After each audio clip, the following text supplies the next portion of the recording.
Hello again, everybody. This is Steve. If you remember from my second video I did about the Desert Oasis water pump, you remember that the pump itself started with a low flow spring, which, you know, in this case the puzzle was about a low flow spring because it added a bit of an extra challenge to it. But you might have one that does a couple gallons a minute, 10 gallons a minute, 50 gallons a minute, whatever.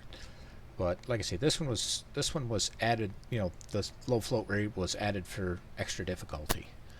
However, to make that one work, you had to go from the spring to the accumulator tank to the ram pump through the filters, up past the house, and then to the storage tank. And then to get the water that was stored down here, you had to have like a secondary pump that was outside of the original puzzle that was non-mechanical because you had to run it off a solar power system. And it went from here through the filters to a booster here and then up to the tank. Well, as you remember from my other video, a friend of mine pointed me in the direction of air-powered well pumps, and I demonstrated that one where the pump sits down in the water, and you got to have it down far enough in the water that it has a decent back pressure against the pump, just so that it's easier to fill, because it's the water pressure of the well that actually fills the thing up, and then the air pressure or compressed air that you provide to it pushes it out into the line and into the house. Well, one of the other things I mentioned along the way was that there are diaphragm pumps, which is one of these.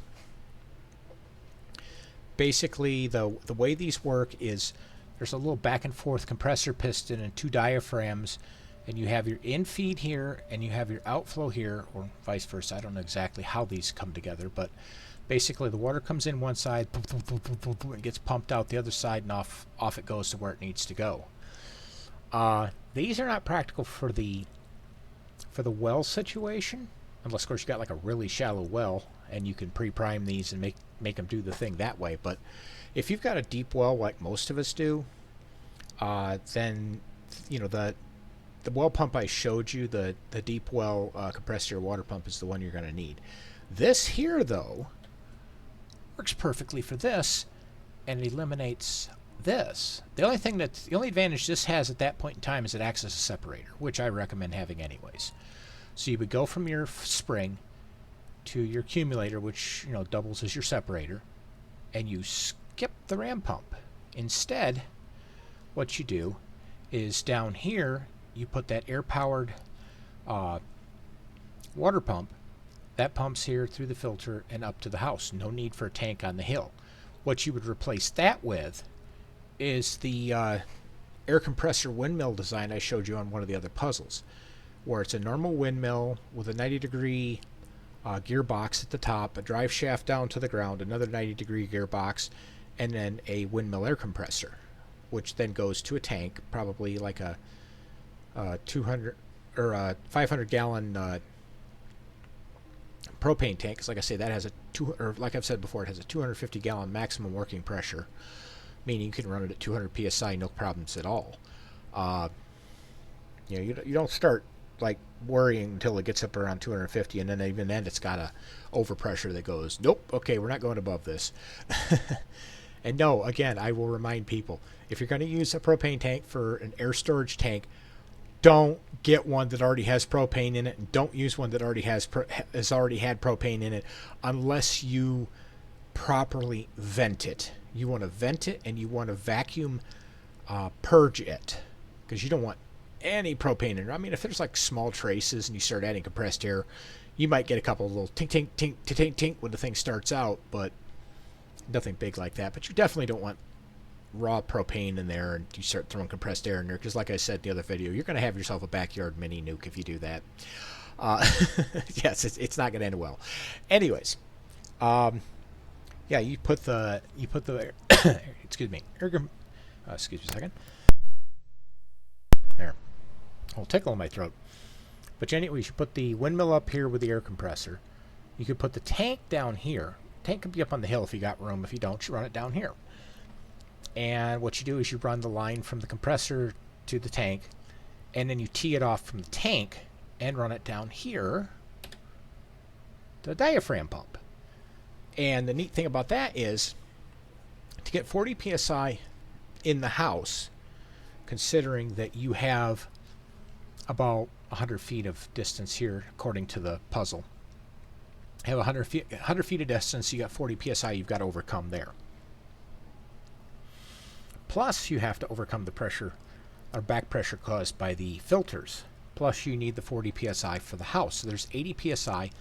If you went to 90 psi, then you would have, you know, the house, when everything settles out, would have 50 psi. That's not a big deal. Most house plumbing can handle 80 to 90 psi without a problem, sometimes even higher than that. And I'm talking working pressure, not like max pressure, like you get surges and stuff. Most house faucets and stuff can handle 80, 90 psi working pressure without a problem. You don't want that much. You want it somewhere in a nice sweet spot between 40 and 60. So what I would do is I would make sure that this down here is configured to run at 90 psi, and it'll turn on its own. Just with, you know, as soon as the water pressure goes down, that pump is going to be instinctively driven to move. And it's just going to, you'll be sitting down there and somebody turn the faucet on, and all of a sudden you'll hear, and this thing will start working. As soon as they turn it off, and that, you know, you'll hear that, or that line will start taking pressure up again. You'll hear it go, and it'll just stop. So it's self-regulating. That's the neat part about it. And the pump itself has a little valve here to regulate the pressure going into the units. It has an overpressure, but you'll also want to, when you run it from your pressure tank down to here, you want to have it at the head where the, you know, when it's going into the actual water pump, you'll want to have it at about 90 psi, just so everybody agrees. If this drops below 90 psi, yeah, you're fine until, you know, I mean, your water pressure in your house will drop off a little bit, but you're fine until it hits 40 psi, and then just everything stops. But if everything stopped and you're at 40 psi, you probably got bigger issues, like big super wind came through Del Richo or something like that, and whoop, there goes your windmill. We got to go rebuild it. So, but you know, that's an extreme circumstance. Anyways, what you would do with that is, you know, connect a line from the bottom of here. Probably, since you have to join these two together, I would take from that line there, run it into the pump up here, and then up into the house, and pretty much everything else for this puzzle remains the same. And, you know, water just comes wandering down here on its own, you know, on its own happy way until the tanks are full and then the tanks overflow. Now, here comes the million-dollar question. What do you do if the tanks run dry? Because the tanks run dry, your diaphragm's just going to sit there and go use up all of your compressed air and not pump any water. I have a solution for that too. Oops, there we go. I couldn't get a better picture of this, I apologize, but this is an air-powered float pump, or a float pump, excuse me. Compressed air float switch, sorry. Momentary brain fart there. It's a compressed air float switch. Basically what it is you put one of these in the bottom of your tank, and you'll want to have a line feed into the switch and a line feed out and then over to your pump. So basically it would come down the hill from your compressed air tank, come into here, come into the tank, into here, come out here, go over and down to your compressed air diaphragm pump. So that when this gets down low enough, it shuts this valve and your diaphragm pump just stops and doesn't go any farther. As soon as that fills up where it clicks the valve on again and compressed air starts flowing through, your pump will go, pick up where it left off at, and off you go. The only thing is you just have reduced air, reduced water pressure or no water at all if the tanks are empty.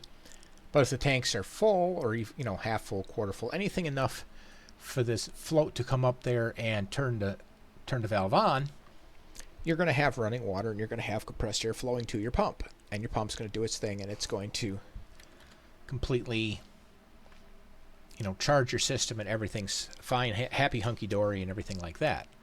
Now, here's another thing too. If you know that this running out might be a thing on any kind of degree of regularity, pump that to the house, to the storage tank.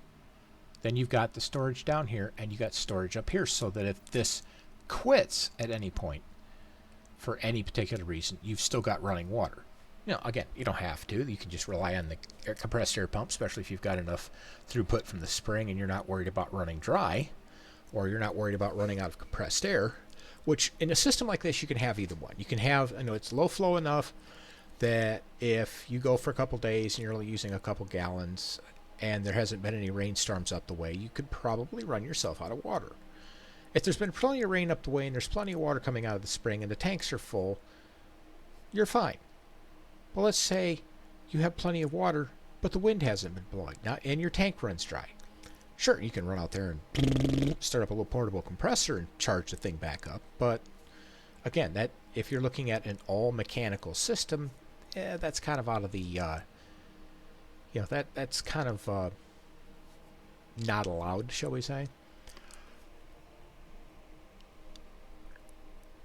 So, like I said, you have to look at it like, if you're following the puzzle exactly, then you've got to allow for these possible quote-unquote breakdowns or shutdowns or whatever to occur in your system. If you're looking for practical, you're probably going to have a portable compressor that can recharge the compressed air, or you could have, like in my original solution, a couple of electric pumps to boost the water if something happens and if you're using the ram pump or you're using the air powered water pump to run it up there, and suddenly for whatever reason, no wind, the tank sprung a leak, your tank just noped out, whatever reason, but suddenly, hey, you don't have a compressed air water pump, it could be the pump broke, I don't know, but there's all these like redundancies that you could build into the system. You could build in like 3 or 4 layers of redundancy. The water tank is one of them. The electric water pumps are another one of them. The air compressed water pump is another one. The ram pump's another one of them. Or the air powered water pump. Excuse me. So yeah, you got like 1, 2, 3, 4 redundancies in the system. Which, if you're out in the middle of nowhere, like in this scenario, and you're out in the middle of the desert and the nearest town's 30, 40, 50 miles away, yeah, you're probably going to want to have that redundancy. So, anyways, I figured to bring this to you and show this to you and let you know about this, because I think this is actually kind of a neat way to add an extra layer of redundancy and also mechanical operation to an existing puzzle. Now, for the windmill pump and the what was the other one? The mine one. This one might, the compressed air pump might work. However, you run into an interesting problem with that, in the fact that how do you run that pump down into the water? I mean, it could be done, but how do you run it down into the water and make it work? As far as I know, it wouldn't work for the mine. I mean, it might. I mean, you could probably just hook a hose to it and drop that sucker in and let her hit the bottom and, happy hunky-dory, off we go. But, and if you look at the cabin one, it could be used for the cabin. But, if you use it for the cabin puzzle, you have to add a windmill and compressor and tank to that one to get the whole thing working. And with the ram pump and the fact that the stream's always running, there's less complexity. You just turn the ram pump on, let it do its thing, walk away. The only thing you have to do every so often is clear and restart the ram pump, because no matter how well you filter that, it's gonna clog eventually. Winter might come around, freeze it up, any number of things like that. But assuming it doesn't freeze, it's going to clog up every so often, so you're going to have to clear that. You're going to have to change your water filters. You're going to have to purge your tanks. So there's just little considerations. It's just maintenance stuff. But anyways, I'll leave you at that. And if you guys think of anything else, any other ways to do these water pumping puzzles mechanically, I'm all for it. One of the ones I'm looking at is it's kind of a neat one, and I'll tease you a little bit on this one. If you've ever heard of this disorder, I don't know the exact name of it, but what it is, it's a rare disorder. It's like 100 people in the entire world have it, or something like that, or 200. It's like I say, it's really rare. But what it is it's hypersensitivity to electrical currents. That means you turn on a flashlight, you turn on a light switch, anything where there's electricity flowing, this person's going to feel like you're shoving needles through them. It's a really strange disease, but they are like hypersensitive to all forms of electrical current. And one of the puzzles I'm working on is how to make a house that's completely compressed air powered. It goes outside the water thing, but on this, but basically, if you include the cabin water system, like what I showed in one of the other videos, and you include,